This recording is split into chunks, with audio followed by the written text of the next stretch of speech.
All right, welcome into the latest episode of Floor is Yours, pre-NBA Finals edition. We didn't think we'd be doing one of these this year. Although if you think the Heat are going to win this series, go to mybookie.ag and use the promo code 5OnTheFloor. 5-point underdogs in Game 1. Ethan Skolnick here. I've got Alex Toledo. I've got Greg Sylvander. Thanks for following all this stuff on the 5 on the Floor podcast feed. 2 new episodes up today. One with George Sedano on the narratives of this NBA Finals, starting with something we're going to talk about a lot here, which is LeBron, Spoelstra, and Riley. And then, I don't know what Alex is doing. And then the other one that's up right now is Nekias Duncan. Alex and I went through the top 10 players in this series, whether it was obviously the first 2 are obvious, but we kind of went beyond that. So check out those 2. A new episode with Tom Haberstroh up tonight. That'll be up overnight. I talked to Tom for about 50 minutes today, not just about the numbers of this series, but we got into a lot of stuff from the Big 3 era, which, of course, Tom covered for ESPN. He's now at NBCSports.com. There's a lot of stuff you have not heard, so make sure you check out that episode. All right, let's get to it and to the press conferences today. I was on those Zoom calls. I am up in Orlando. I explained this on the last stream I just did with Alejandro. I'm up in Orlando, but I'm not in the bubble per se. To be in the bubble, you have to basically live there. I'm staying at a hotel off premises, although I did test today in a hotel where I ran into Andy Ellisberg and some other Heat executives and some families. So a lot of the Heat people are staying there, and they'll be upstairs with me tomorrow because they can't be downstairs either to communicate with the players. But the big deal today was the pre-final Zooms. Typically, these are press conferences at a podium. We all remember kind of the Heat at American Airlines Arena with everybody at the podiums, and you kind of go around, you talk to all the players. The way they did it today was each team had 4 people on the primary Zoom feeds and then 4 on the auxiliary feeds. So the ones on the primary feeds for the Heat were Eric Spoelstra, LeBron James, Eric Spoelstra, Jimmy Butler, Bam Adebayo, Goran Dragic, and then I believe it was Duncan Robinson, Crowder, Iguodala, and Hero were on the other one, and the Lakers also did a 4-and-4 type setup. The most interesting ones to me were the ones we expected to be interesting, which were LeBron James and Jimmy Butler, although Eric Spoelstra was interesting today as well. I want to start with LeBron because I think Greg had a visceral reaction to a lot of this stuff, which I'm not surprised as I was hearing it. And let me just read a couple of quotes. Now, I put these on Twitter. They were they had to be kind of shortened because I was trying to get them out, but they give you the texture of it.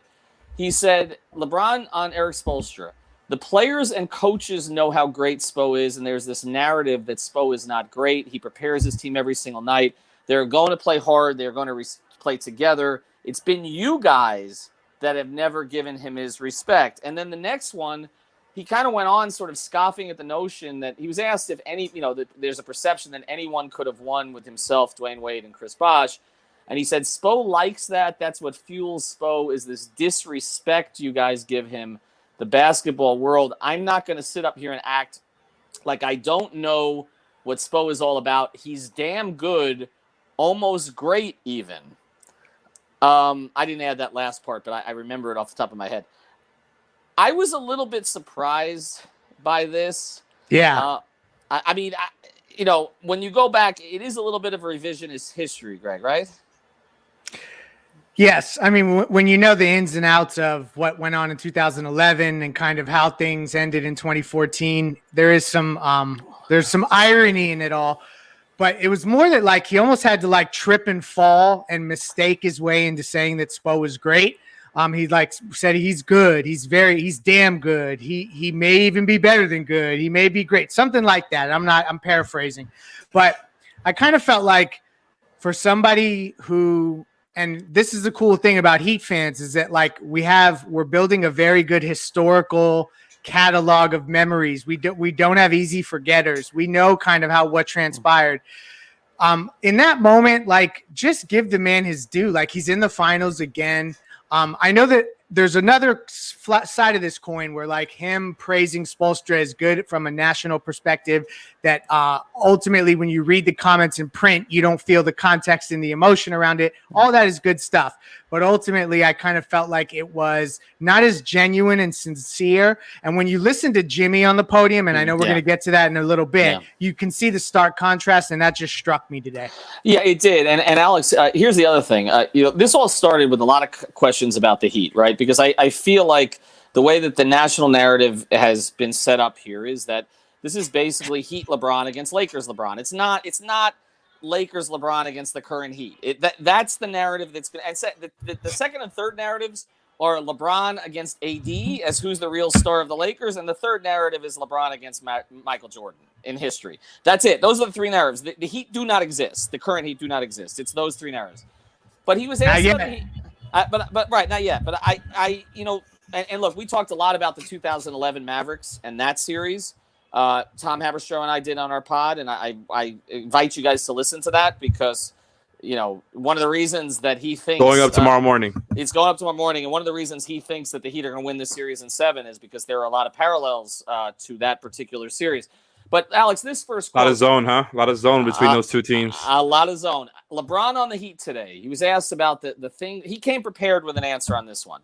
He said, what sticks out to you about the current Heat? He said 2 things, how hard they play, and he went on about that. And he said, and it also would be the way they move without the ball, they share the ball, everyone is live out there on the floor. We'll cycle back to the Spoelstra-Riley stuff in a second. But what struck me there is that's the way you would describe the 2011 Mavericks, and it's the way you would describe the 2014 Spurs. Yep. I mean, there's just so many parallels, man. There's a lot of parallels between this series, I think, in theory, and that 2011 finals, man. And now we're on the other side of it. Like, honestly, the fact that we're at the end of the decade, 10 years later, and it's just like, it really is kind of full circle that we're here now, right? And we're rooting against LeBron and Anthony Davis, the 2 main superstars. And I think there's a lot of parallels, man. Like, you look at that Lakers team, they have holes that you can poke at, right? And they have a lot of strength too. Like, they play so big, and they're going to out-rebound the hell out of you. They're going to kill the Heat on putbacks, and they're going to have to try to minimize that. But they're also a team that turns you over. The Heat had a problem with that throughout the regular season. That's something that we haven't even really talked about that much on here, but they got a lot better in the playoffs, and that was part of the execution stuff. You file that under that. But they got a lot better at minimizing the turnovers, among other things that they got better at specifically on defense. And I think the Lakers are a team that can kind of bring some of those weaknesses back out if you're not careful enough. And I do think the Heat are going to play it like, they know that the margin for error are going to be so slim. We saw that quote from, I believe it was Jimmy Butler, who said, we know who we're playing. We know that we had to play them perfect, and we're capable of doing it. So I know that they realize, they're going to have to stick to that game plan and really not let up at all, or else it's going to be death by 1,000 putbacks and rebounds. You really have to win the style battle versus the Lakers, because other than LeBron and Anthony Davis, the team it's kind of weak, man. Top heavy. They're top heavy. This is like basketball karmic action for Heat fans, because we've built the top heavy superstar teams and gone to the finals runs with those kind of groups, and kind of dismissed the connected groups, the versatile. And now we're on the other side of it. So this is going to sound weird and prisoner of the moment of me. There's a part of this, I have to admit, that feels a little bit more pure, a little bit more sincere and genuine. I don't know. We didn't shortcut the shortcut to get here, so that kind of stuff. I didn't consider it before, but today I am. We didn't have to go through a bunch of years of being the 1 seed and missing out and kind of getting eliminated earlier, like the Dallas Mavericks did before they eventually won in 2011. It was just this 1 year. You get Jimmy, boom. They're the 5 seed and they're in the finals. Like, this is so much better. This is the purest of pure. Like, this is culture as pure as it gets. Culture mainlined. But you're right, though. And they don't have a third star, man. No, but that's the difference. They don't have a Bosh. But definitely not Kuzma. This is why we've done so much stuff on 2 different things here going into the finals. We've focused on narrative and we've focused on strategy, because in a sense, those 2 things have come together, because the narrative stuff about LeBron and what happened in 2011 and always being on the superstar side and playing against the connected team fits with the strategy of this particular series. And you're right, it has come full circle. I want to read some more LeBron quotes here, and then we'll focus on them. And then I do want to spend the last 10 minutes here on Jimmy. LeBron thinking back, I mean, they pushed him on Miami today. Like this, and he knew it was coming. And I will tell you, I said this on the episode I just did with Alejandro. You know, the one thing, LeBron would talk to me about anything when I was up there that year in Cleveland. He did not want to talk about Miami. I had him alone for a one-on-one, 20 questions on the eve of his 30th birthday. And I was told you can ask him anything. He doesn't want to talk about Riley in Miami. And, you know, I mean, did we talk about it on the side? Yes, but he did not want to go public with any of that stuff. The one thing I do remember. Did you see how he responded today when asked about Pat Riley? Come on, I'm getting to it. But the other thing I said was I always remember that because when I walked away from that particular interview, he looked at me and goes, "How's Dwayne?" And I said, "He's fine." He says, "I miss him." And it was just like, that's when I knew Kyrie was not Dwayne. But let me get to some of the LeBron comments. Yes, we will get to Riley, Alex, because that's where this is circling. LeBron thinking back to 4 years in Miami. He did not. Here's my take from these quotes, and then we'll get to the quotes. He respects quote-unquote Heat culture, but it was clear from his comments today that he resents the idea that he didn't fit in Heat culture. And I'm going to read you some of these quotes. LeBron thinking back to 4 years in Miami. As far as leadership, that grows no matter where you are if you strive to be a leader every day. But then he circled back and he said, being around Riles and Spo and D Wade and UD, just to name a few, allowed me to grow. Okay, that's the other one. LeBron says of the Heat, I fit that culture as well because of how hard I worked. It was a perfect match for those 4 years. Then he also said about Riley. He was asked the question from someone who's there. I might have been McMenamin. I think it was Dave. I think it was Dave. And so Dave was on the side, and he has a relationship with Dave. It dates back to Cleveland. And Dave's obviously back out in L.A. now.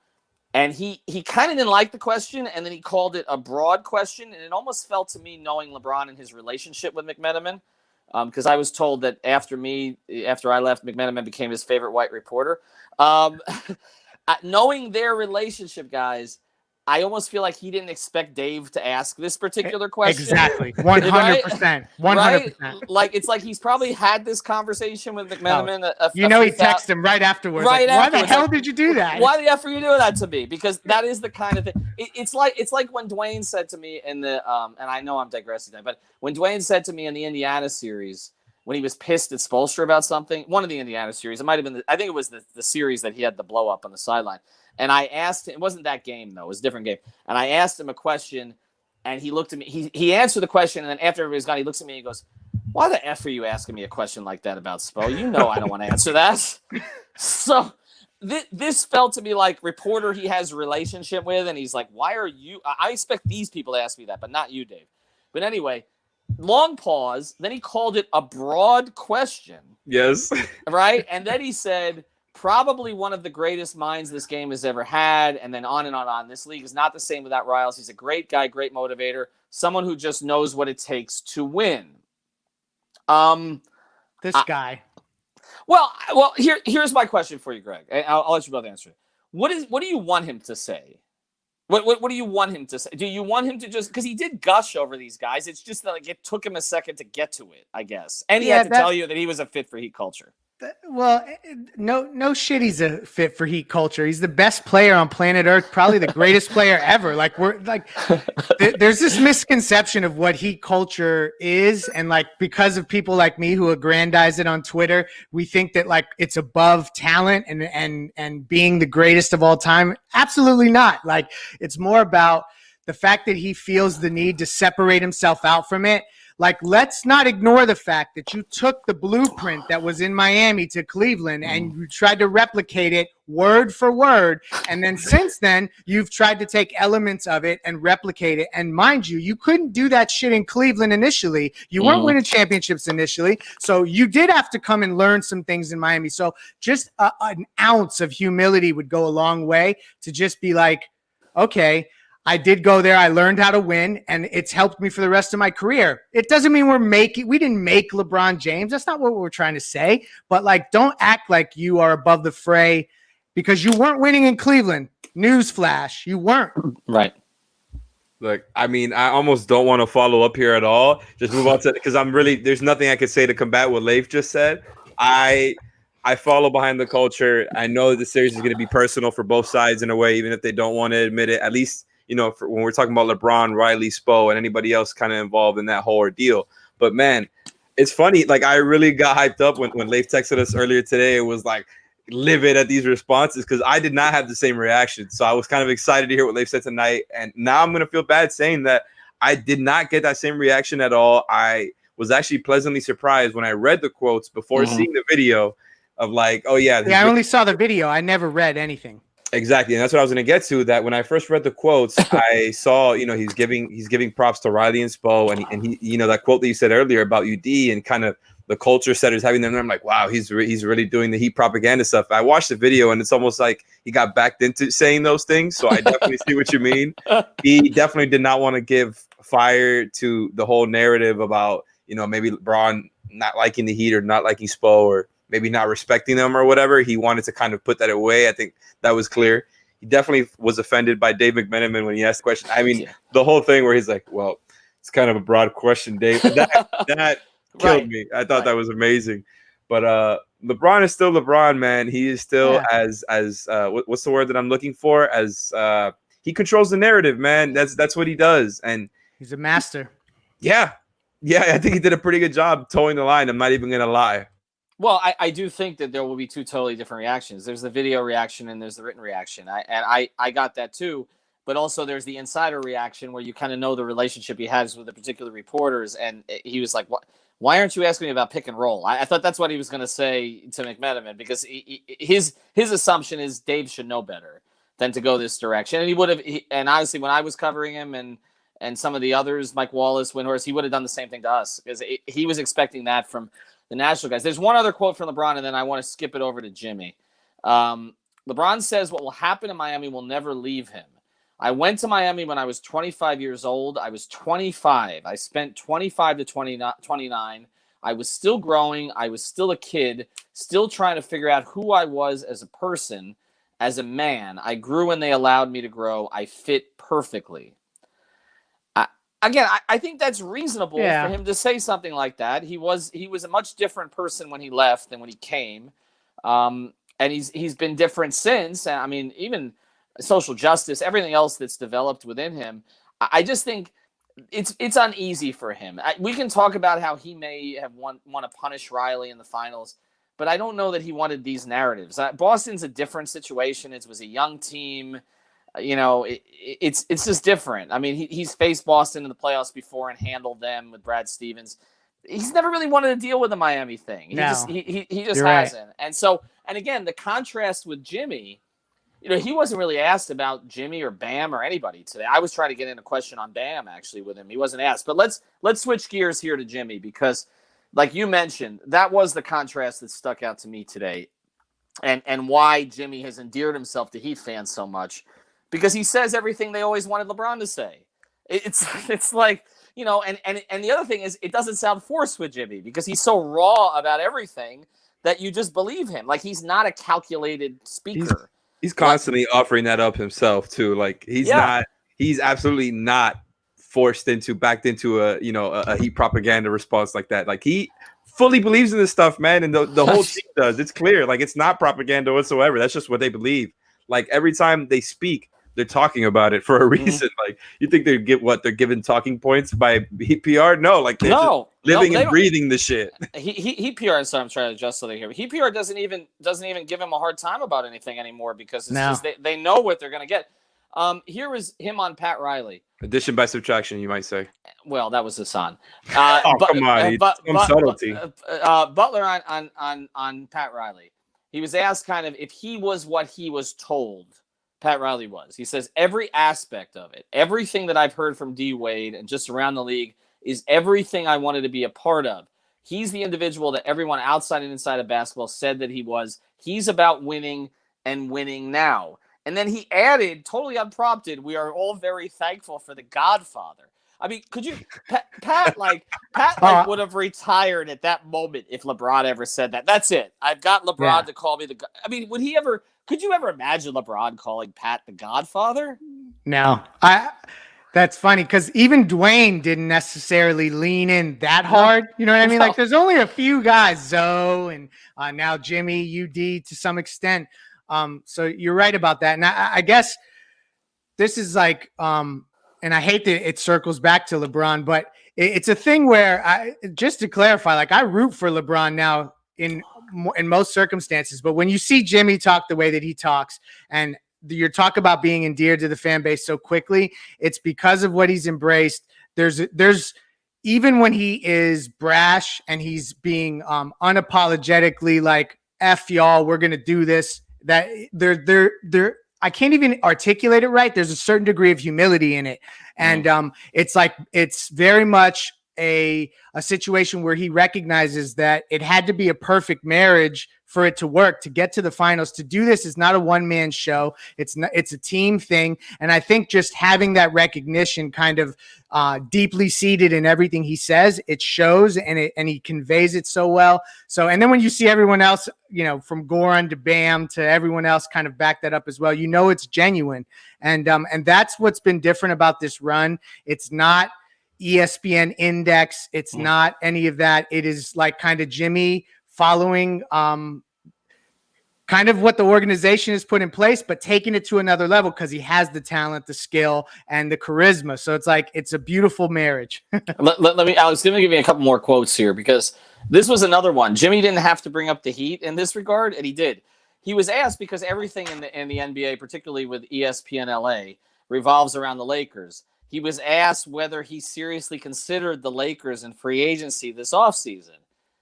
And Jimmy, while saying he didn't want to disrespect the Lakers, said, I knew about the type of structure I wanted and needed. It was here. Okay? Like, again, Jimmy thumbed his nose. I mean, so did Kawhi, actually. But Jimmy thumbed his nose at the Lakers this offseason also. Like, can you blame him? No, I don't, based on the structure of it. But it's just... The Magic Johnson thing feels like 10 years ago, but that was almost right before that free agency. Yeah, that's true. That is true. By the way, I wrote an article after that happened, 4 or 5 Reasons Sports, talking about, well, what if Bron wants to come back? Now that we're here.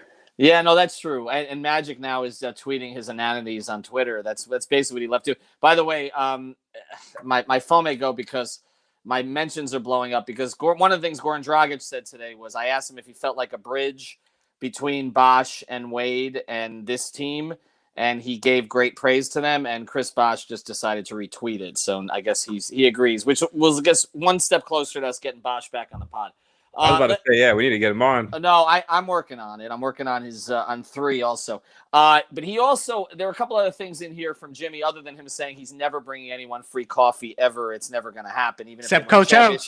Except Coach O. He did say Coach O would get the free coffee. He said, Jimmy said, I just don't think that we're underdogs.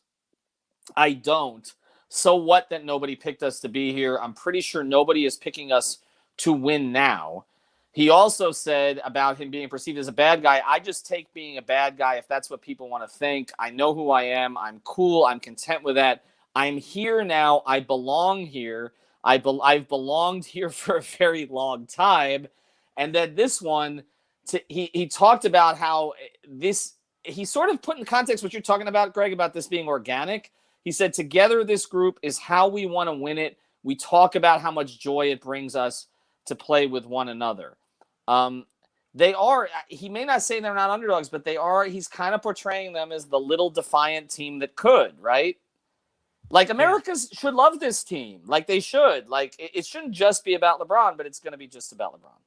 Well, and I think that some of that is media driven. I think by the end of this series, there may be a few more Heat fans added to the bandwagon, which is a cool thing. I mean, we talk about from a building a fan base perspective, what the big 3 years did to the Miami Heat sports fan.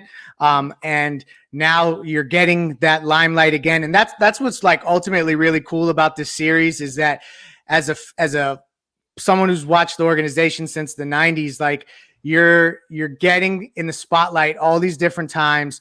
The organization is being put up on a pedestal. It just happens inadvertently when you're in the finals. Like that's what happens. People talk about you, and And so they do have this chance to kind of endear themselves to the nation in this series. Unfortunately, the lead on SportsCenter will be, what did the Lakers do wrong in game one? Or, how did LeBron's press conference go when they said something about JJ Barea? I can't wait for that.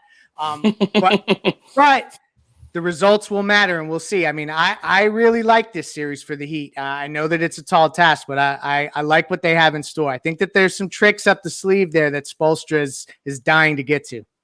Listen, I'm with you. I think this series is endlessly fascinating. The more I kind of look into it, and even almost the less that I watch and care about the regular season stuff, it's like I'm like, oh, whoa, this team, it's just so different from back then. And even back then, like, they were playing the hell out of the Lakers, man. And the Lakers have been the best or second best team in the league all season, right? They didn't have a point where they started off, bad and they had to figure things out like the Heat did in that first season. They've been this good the whole time. And I think that was obviously encouraging back then. But even more than that, there's just such a stylistic battle where it's like whoever wins that, I think, is going to win, right? It's like, how much can you force them to not play their bigs?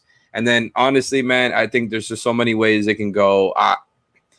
There's a small chance that they get eliminated in 5 if they just can't control the putbacks and the turnovers. I don't really imagine that happening. I trust them to kind of execute and really be on top of their shit. I think this team really exhibits those characteristics of a team that is kind of in control and won't just beat themselves. They're not going to fumble it like that. I don't believe that. I don't think that's what they've shown through all of this. They played, they're going to, with this series, it's going to be 4 top 6 defenses that they played. Whether you look at regular season or playoffs, elite defense after elite defense, and they've been endlessly efficient on offense. So I trust their offense. I trust the defensive improvement, and they have the right formula, man. I think they have exactly the right amount, and it's just going to be on Spo to figure out how much to play the zone, when to play the zone, and what principles they're going to apply on LeBron and AD.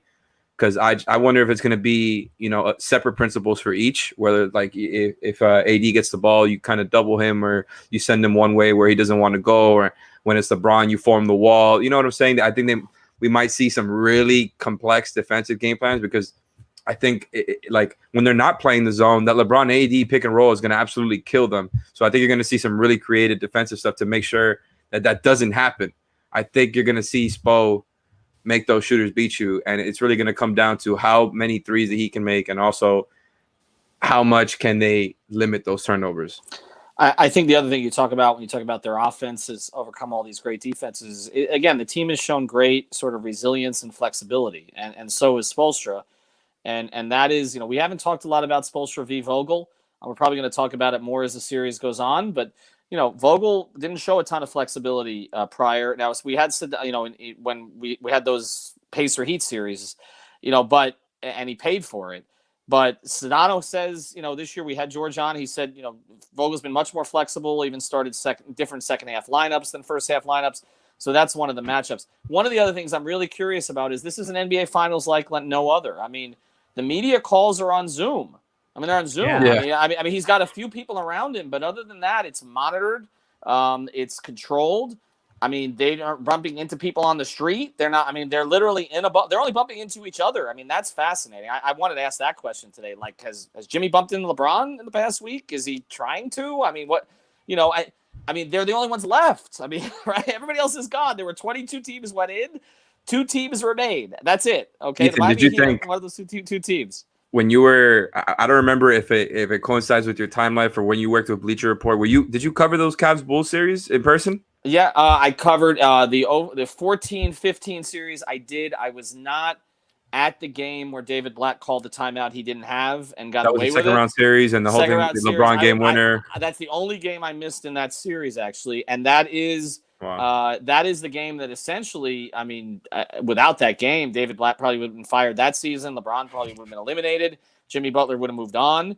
That Bulls team was really good. That Bulls team was really good. They were that call went their way. It was going to go 7 games. I think they win that series. By the way, I think they win that series, and actually Jimmy was asked. But our guy Vinny Goodwill was on there today, and of course Vinny covered those teams in Chicago and asked about the guys who never made it. Deng, who obviously has the relationship with the Heat organization too now. Noah, etc., and Rose, and how he feels for those guys. He talked about those guys propping him up.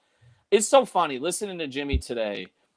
if you just listen to him in these press conferences, and then someone tells you he has a bad reputation, like it just doesn't. Say if you didn't know the history and the whole reputation and narrative behind it, you wouldn't think that. It just doesn't make any sense. I mean, LeBron seemed like kind of the off-putting one a little bit, and I'm a LeBron, stan, as people know, but like Jimmy came off real, and I think it's uncomfortable for LeBron in this contrast with Jimmy, because everything with LeBron is a little bit scripted and all the rest of this, and Jimmy, there's no script, and I think that's the place to close here, as we're at 30 minutes. That is one of the things that makes the Heat so dangerous in this series. They're unscripted. This whole season was unscripted. LeBron goes to the Lakers, it's scripted. Maybe it didn't work out the first year, but eventually they're going to get a superstar for him to play with, and they're going to try to win championships, okay? This Heat thing is totally unscripted. Pat Riley didn't script this year. Eric Spoelstra didn't script this year. True. This has just happened, and that makes it so dangerous in this series. It makes them so dangerous because I don't think they know how to play him. And by the way, this is the way to close.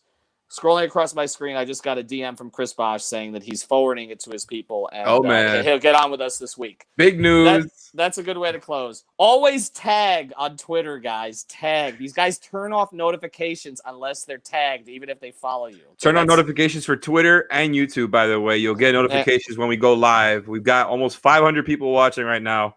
And thanks for tuning in.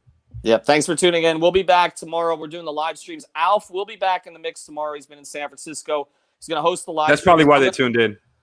They thought it was going to be Alf. It's me. Yeah. Sorry, I've been on a lot today. I'm also going to be, and again, I'll be at the arena tomorrow. So we're going to try to do some live stuff from the arena, post-game pods. Check out the Sedano pod. Check out the Nikias pod. And check out the Haberstroh pod.